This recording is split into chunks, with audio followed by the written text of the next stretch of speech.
Beyond the gates, spoilers tease that the photograph of June has gone missing, plunging her into a spiral of dread, so pure it clutches at her chest with icy fingers. She prowls the ragged edges of her makeshift camp beneath the underpass, hands trembling as they sift through layers of torn newspapers, empty coffee cups, and the handful of battered belongings she can carry. Each scraped ankle and frayed thread of her coat whispers a reminder that this single image anchors her scattered memories, the only testament to a life she once cherished. As night settles in, the chill deepens and June's breath billows like smoke in the darkness, each exhalation a plea to time to reverse itself, to return that photograph, and with it the fragile hope she clings to. In the days that follow, every passerby becomes a suspect, every discarded wallet a possible hiding place for the precious picture. Rumors swirl among June's few acquaintances in the shadowy fringe of the city. Someone saw a bedraggled woman like her arguing with a stranger at the bus depot. Someone else caught sight of her rifling through trash bins outside the diner on 8th Street. But these whispers offer no comfort, only a mounting sense of isolation.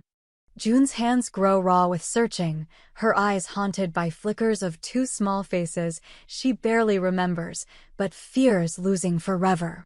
The photograph was said to contain the secret to her own origins, a clue to her birth name, her family line, a lifeline back to a world that might still embrace her.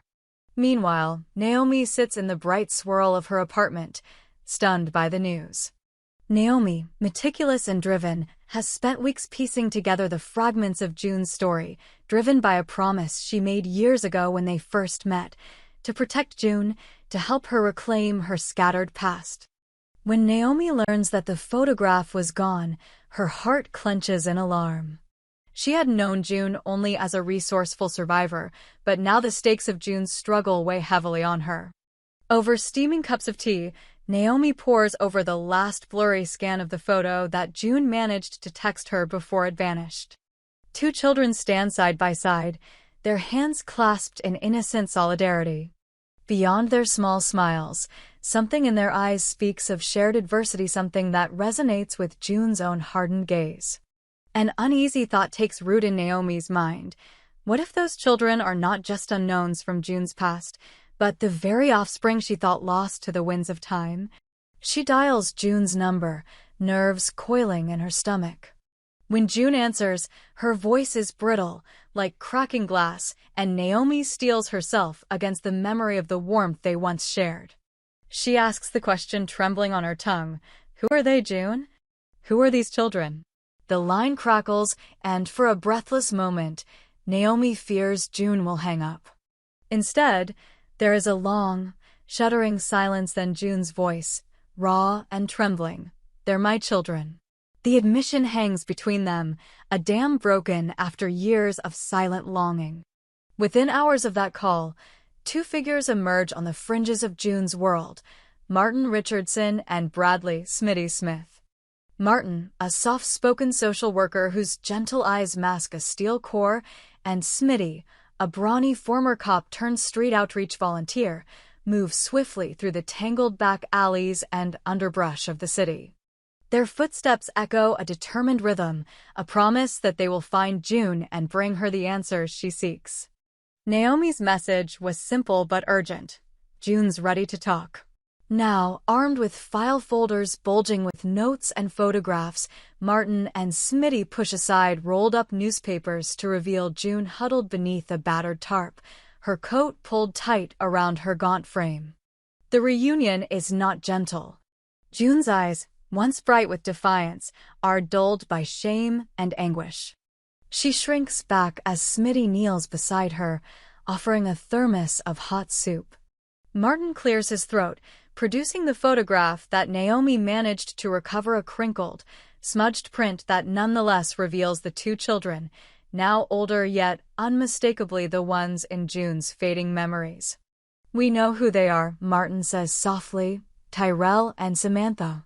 June's breath catches, and she covers her mouth, tears welling.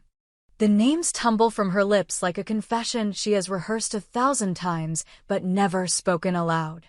In the small circle of lamplight under the bridge, June lays bare the truth.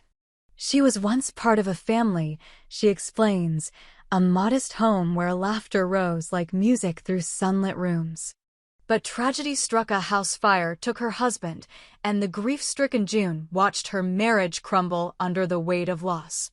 Unprepared to raise 2 children alone, struggling with mounting bills and a heart hollowed by sorrow, June made an excruciating choice. She placed Tyrell and Samantha into foster care, believing that they would fare better with a stable family than amid her own despair. She had imagined visiting them, teaching them to ride bikes, kisses on scraped knees, bedtime stories. But life, unyielding and relentless, swept her away, pulled her under until she found herself on the streets, without a phone, without an address. Martin listens, eyes glistening. Smitty grips June's shoulder, a silent reassurance that she is not alone. June's voice cracks as she continues. She watched from afar as the social system kept her children safe. Reading about their progress in case notes, she sometimes snatched glimpses of when volunteers slipped her documents. She hoped to apply for visitation, to be deemed worthy again, but the process was labyrinthine, and every rejection letter felt like another nail in a coffin she had built around herself. Shame festered, rending her courage to shreds. "I believed they'd hate me," she whispers. "I thought they'd be better off forgetting me." When Naomi arrives, her posture rigid with concern, she kneels opposite June, taking her hand. "They've been wanting to find you," Naomi says, voice thick. "They've grown up hearing about a mother who loved them more than anything. I think they might understand why you couldn't stay." The words hang in the smoky air as June closes her eyes, empathy and fear warring within her. Martin and Smitty exchange a glance, both acutely aware that the next step might fracture the fragile hope blossoming among them. In the bright morning that follows, Naomi arranges a meeting. Placia, small community center painted in welcoming pastels, surrounded by potted plants and benches. June arrives first, clutching the photograph in one hand, her other hand over her heart. When Tyrell and Samantha appear in the doorway, a hush descends. Tyrell, tall and reserved, locks eyes with June, his expression unreadable. Samantha, her hair tied back in a loose braid, steps forward, lips pressed into a line of cautious anticipation. June's breath hitches. She unfolds, extending the photograph like an offering. "This is you," she says, voice trembling. "When you were small." Tyrell reaches out, fingertips grazing the image. He turns it over in his hands, studying the faces he's recognized from stories but never seen. Samantha's shoulders relax, and she steps closer, her gaze flicking between June's eyes and the photograph. The moment stretches, charged with years of unspoken longing. Naomi watches, her heart pounding. She recalls every struggle June faced, every starless night she spent shivering in the underpass, the bitter taste of loneliness that became her constant companion. Now, seeing June stand before her children, hope ignites like dawn breaking through storm clouds. Martin stands behind June, ready to step forward if June falters. Smitty leans against a nearby pillar, arms crossed, but eyes soft with compassion. Tyrell exhales, breaking the silence. "I always wondered what you looked like," he says quietly. His voice is low but steady. "When I was little, I pictured someone stronger." June's eyes fill with tears. "I was stronger," she replies, voice choked. "But strength doesn't mean you never break." Samantha steps beside her brother. "We know why you left," she says. Her tone is neither accusing nor forgiving, merely factual. "We were too young to remember the fire, too young to understand." She pauses, as if weighing her next words. "We heard you loved us. That was enough." June inhales, relief and sorrow mingling in her chest. Her knees tremble, and she sinks to the floor, wrapping her arms around her children. The photograph flutters to the ground, forgotten. In that embrace lies 1,000 unsaid apologies and a promise of healing yet to come. Beyond the gate's harsh glare seems to soften in that moment, as if granting them a reprieve from the unforgiving world outside. Though questions remain how June will rebuild trust, how Tyrell and Samantha will reconcile their anger and relief, how Naomi, Martin, and Smitty will support this fragile reunion, the first act of reconciliation is complete. The missing photograph has returned in spirit, restored not by a flash of paper, but by the rekindling of a bond thought lost forever. The journey ahead will test their resolve, but for one night beneath the gentle glow of street lamps and the protective watch of allies old and new, June is not alone. And for the first time in years, she allows herself to believe that family can be found again, even beyond the gates she once feared would never open. Night settles over the small community center long after the last folding chair has been stacked away and the dusty potted ferns have been returned to their corners. June, Tyrell, and Samantha linger in the pale glow of a single desk lamp, reluctant to let go of the fragile peace that settled between them earlier. Naomi stands by the window, watching the street lamps flicker on one by one, their pools of yellow light cutting through the darkness. Martin gently closes the heavy door behind him, and Smitty takes up a position near the entrance, as if guarding the sanctuary they have all created tonight. Tyrell is the first to break the silence. He shifts his weight from one foot to the other, glancing at the chipped linoleum floor. So what happens now? His voice is low, controlled, but the question trembles at its edges. June steps forward, smoothing the well-worn photograph that Naomi had pressed into her hand earlier. "We figure it out together," she says, voice soft. She offers the photograph to Tyrell and Samantha once more. "I want to take you to the places I used to go when you were small, show you the park where I taught you to ride a bike, the corner bakery where we shared cinnamon buns." Samantha's lips part in something like wonder. "You remember all that?" she murmurs. June lifts her gaze. "I have to," she replies. "Because it was our life." Naomi moves closer, setting her purse on the desktop and pulling out her notebook. "I've arranged for counseling sessions," she says, flipping open several pages full of neat script and phone numbers. "Family therapy, first. I think it would help to have a professional guide you through the things you need to say to each other and to yourselves." Martin nods in agreement. "And I'll look into childcare resources and temporary housing," he adds. "I know a shelter that has a transitional living program. You'd have your own room."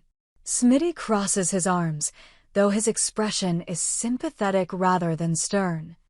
"I can introduce you to my buddy Rick, who's working on a job placement program for people getting back on their feet. I used to be a cop, but I've seen too many fall through the cracks. Rick's got the goods." Tyrell and Samantha exchange glances. Tyrell runs his hand through his hair. "I don't know if I'm ready for therapy," he admits. "I've been seeing someone already, Dr. Patel. But she's never dealt with this before." Samantha steps forward, confidence flickering in her eyes. "I'll go," she says. "I want to know why you left. And I want to know how you felt." Her gaze finds June's. "I need to hear it from you." June's throat tightens. She swallows hard, nodding. "Then that's where we'll start." The next morning, sunlight streams through the narrow windows of the community center, painting gold stripes across the dusty floor. June arrives first, clutching the photograph in her hand and towing a small overnight bag that holds nothing but a change of clothes and her battered journal. Tyrell and Samantha trickle in, Naomi by their side, each carrying backpacks stuffed with notebooks, water bottles, and the nervous hopes of a family learning how to be one again. At the front, Dr. Elise Martinez, a warm-faced therapist with steel-gray hair pulled into a bun, welcomes them into a circle of padded chairs. June's voice trembles as she recounts the night of the fire, her words stumbling over the details she has guarded for years. Samantha reaches out and places her hand over June's, a gesture so small it almost goes unnoticed until the tremor in June's hand stills and her eyes fill with tears. Tyrell remains silent, but his shoulders relax and Naomi sees the tension drain from his jaw. Through trembling admissions and moments of raw vulnerability, the knot of shame and guilt that June has carried loosens, thread by thread. Dr. Martinez guides them gently, sometimes redirecting Tyrell's anger, sometimes giving Samantha space to cry when the memories flood back. Outside, Martin and Smitty convene at a local coffee shop to plan the next steps. Over steaming cups, they compare notes. Martin has discovered an affordable transition apartment 2 blocks from the community center. Smitty secured a weekend placement for June in a job readiness workshop that could lead to part-time warehouse work. They agree to move fast so that June can feel the stabilizing comfort of routine, and Tyrell and Samantha can begin to trust that the promise of this reunion is not just words. Over the following weeks, their lives begin to entwine in new routines. June wakes at dawn, pads into the kitchen of the small apartment where they are staying, and starts coffee before waking her children with homemade pancakes. Samantha watches June's eyes for the first flicker of fear that the ground will fall out from under them, but each morning, June appears whole, offering smiles laced with cautious hope. Tyrell attends high school nearby. June drops him off each morning and greets him later with a warm sandwich and a patient question about his day. The photograph of the 2 children rests on the windowsill, yellowed edges curled like autumn leaves, reminding them of the journey that brought them here. Naomi stops by every other evening, helping June with the bills, cheering Samantha's progress in her writing assignments, and celebrating small victories like when Tyrell agreed to join the track team or when June landed her first day of training at the warehouse. Martin continues to check in, sometimes appearing unexpectedly with therapy worksheets or invitations to community potlucks. He is the quiet architect of their stability, building scaffolding around them so they don't collapse back into the chaos of survival alone. Smitty arrives on weekends, dragging June to job fairs and introducing her to contacts from his outreach work. He has become the brash but reliable uncle they never had. Yet beneath the surface of domestic calm, undercurrents of doubt still swirl. Tyrell sometimes retreats into solitude, texting friends about how weird it is to live with a mom I barely know. Samantha's journal entries grow more intense, chronicling dreams of fire and abandonment, of running through smoke and hearing June's voice calling too late. June herself grapples with panic attacks, sleepless nights spent pacing their small living room, haunted by the specter of failure. Each morning, she takes a deep breath and steels herself. They need her. They deserve her. One humid afternoon, as the sun beats down on the cracked pavement outside the apartment, a letter arrives, the foster agency's final decision. June holds the envelope in trembling hands while Tyrell and Samantha hover at the doorway. "It's your choice," Smitty says gently. "You can decide if you want to have full custody again." June pauses. The weight of her past choices presses down like a physical burden. She pictures her children's faces, Samantha's curious gaze, Tyrell's guarded but hopeful expression. "I want them," she whispers. "I need them." She tears the letter open, scanning the lines that grant her reunification and legal rights as their mother. Relief floods through her, mingled with a fierce protectiveness that she has never felt so keenly. Autumn creeps into the city with shifting leaves and cooler breezes.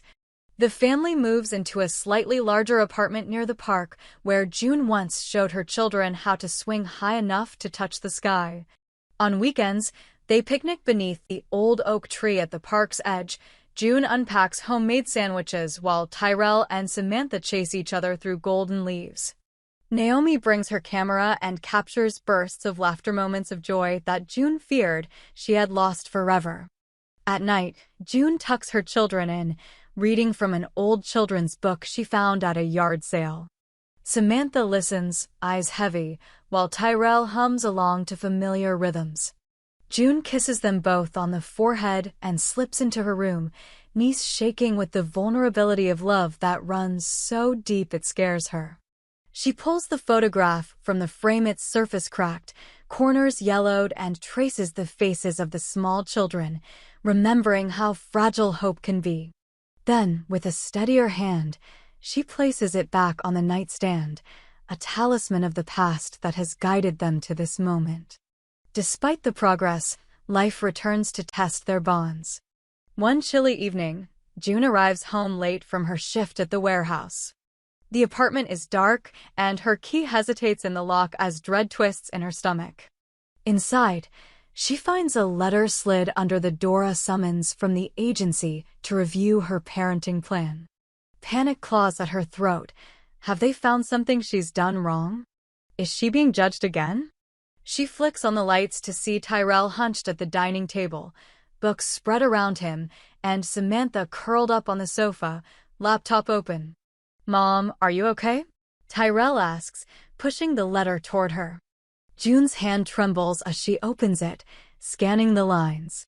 Her breath hitches. It's an invitation to a holiday program at the agency to show how well the family has settled. "You're doing great," Tyrell says quietly. They want to highlight success stories. Naomi appears in the doorway, warm tea in hand and a proud smile shining in her eyes. "See? You've come so far." Relief washes over June, and she sinks to the floor. Samantha joins her, wrapping an arm around her shoulder. "We're proud of you," Samantha says. "So come with us." That night, they attend the holiday gathering, twinkling lights, children's laughter, warm cider. June and her children stand before a small audience of caseworkers and families, sharing their story. Tyrell reads a short speech, words he scribbled in his notebook expressing gratitude for their second chance. Samantha recites a poem she wrote about fire and rebirth, her voice steady though eyes glisten. June listens, chest tightening with love and humility, as she realizes how far they have come from the lost souls huddled under the bridge. In the weeks that follow, as winter's chill gives way to the promise of spring buds, June's confidence blossoms alongside her children's growth. Tyrell, who once referred to her as "that woman who gave birth to me," now greets her with warmth, leaning into her for hugs. Samantha, whose journal once overflowed with nightmares, writes of dreams filled with light and laughter. Naomi, Martin, and Smitty remain steadfast in their support, watching this family become what they were always meant to be. On a bright morning, June stands at the threshold of their home, the small apartment now brimming with photographs, artwork, and the chaotic beauty of family life. Tyrell and Samantha dash past her, chasing each other's shadows in the sunlit hallway. She closes her eyes, breathes in the scent of cinnamon from Samantha's cooking experiment, and feels a soft smile unfold on her lips. The photograph of two little children, once the only link to her lost past, rests on the mantel above the mantle of their combined memories. It is no longer a solitary testament to a life abandoned, but a cherished relic of the journey that brought them back together. June steps outside onto the silent street, letting the door close softly behind her. The world beyond the apartment building stretches wide, full of possibility and uncharted paths. She knows the road ahead will hold new challenges, questions of trust to be answered, pain to be healed, and days when hope feels too fragile to carry. But she also knows that love, once rekindled, can endure any storm. Turning her face to the rising sun, June lifts her heart in quiet gratitude. Whatever awaits beyond these doors, she will face it not as the solitary figure who once trembled beneath an underpass, but as a mother, a protector, and a woman reunited with the very best parts of her soul.